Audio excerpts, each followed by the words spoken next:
Fa nidina ifotony jeriny zavanisy teny anivon'ny Tahirim-bola Panjakana teny anivon'ny ivitoerana fanaovana fanadinana ary ny ivitoeran-ketra ny ministra ny vola sy ny teti-bola malagasy Andriamatoa Gervais Rakotoarimanana ny tanjona tao anatin'izany moa dia ny hanatsarana ny fomba fiasa misy teo aloha eo ihany koa ny fanomezana fahafaham-pon'ny vahoaka malagasy ny andindiny mbao.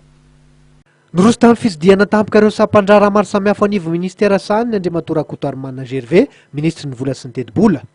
Izany notsidiany voalohany ny etsy amin'ny Tahirim-bola Panjakana etsy Antaninarenina na ahafahana nadiady ireo olona mety hiteraka sakana amin'ny fampandehanana nisy raha-panjakana. Natao lahara-pameana ao anaty politika ministera ny vola sy ny teti-bola tokoa ny fanatsarana ny fomba fiasa inanivon'ireo sampandrara maro samihafa. Zay indrindra mantsy tongavako fotony tena ijery hoe tena misy ve ny filovana, misy ve ny fanavoazana tokony atao anatin'izay. Izy moa efa nampitaina tamin'izareo ihany hoe misy hoe fanovana tokony atao le fanavoazana zany tokony atao foana fa iny moa tsy vitandray andro fa miroso tsikelikely. Nidina tetsy amin'ny sampandrara netra Itsenosy izay hanatotosana ny fitsarana ireo taratasy-panadinana faninanana hiditra agent sy contrôleur des impôts ihany koa ny ministra ny vola sy ny teti-bola.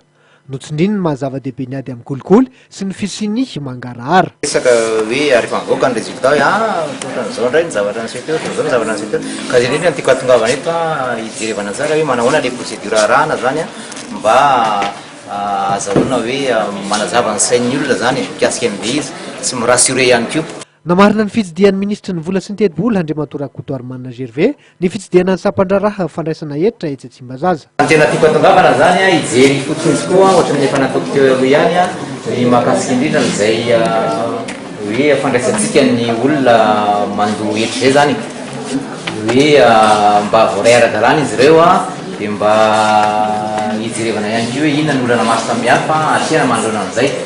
Nilaza ny ministra Rakotoarimanana Gervais fa hanokatra trano kalam-pifandraisana ahafahandreo mpanjifa mandefa ny fitarainana mikasika ireo ho zavatra tsy mety tsikariny. Ahafahana mifanakaly ihany koa amin'ireo mpiasan'ny sampandrara maro samihafa na natanterahana fidinana izany trano kalam-pifandraisana izany.